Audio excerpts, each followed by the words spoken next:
Israel says it will bar dozens of humanitarian groups from working inside the Gaza Strip starting this Thursday. The Israeli government says 37 organizations, including Doctors Without Borders, failed to comply with its new vetting procedures. Israel has asked those groups to share information about their funding, operations, and a list of any foreign or Palestinian staff. It says it wants to prevent Hamas from exploiting humanitarian aid.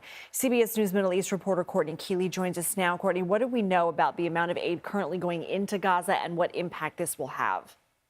Well, we know that they're not meeting the goal of the ceasefire, which is about 600 aid trucks a day. Hundreds of trucks are getting in. The situation in terms of food insecurity for many is still very fragile. And these gains that have been made since the ceasefire in October could be reversed if aid doesn't continue to get in. And that's what the organizations are saying. 1.6 million Palestinians, about 77% of the population, rely on food aid and fuel. The Gaza Strip really does not function. They also are relying on tents and mattresses and winter clothing, among other things. So basic humanitarian needs still not met completely and still very fragile. Why are some of these organizations refusing to comply with Israel's new vetting procedures?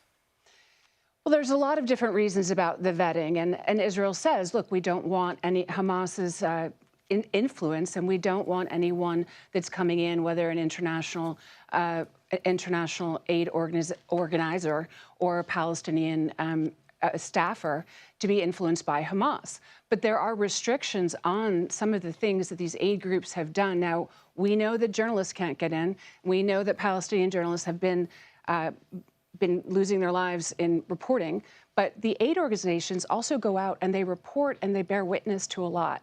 And there's one key thing about this restriction for some of these groups like Doctors Without Borders.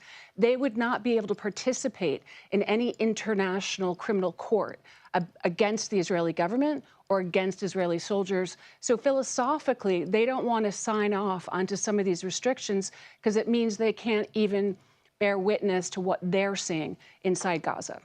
Courtney Kealy, thank you.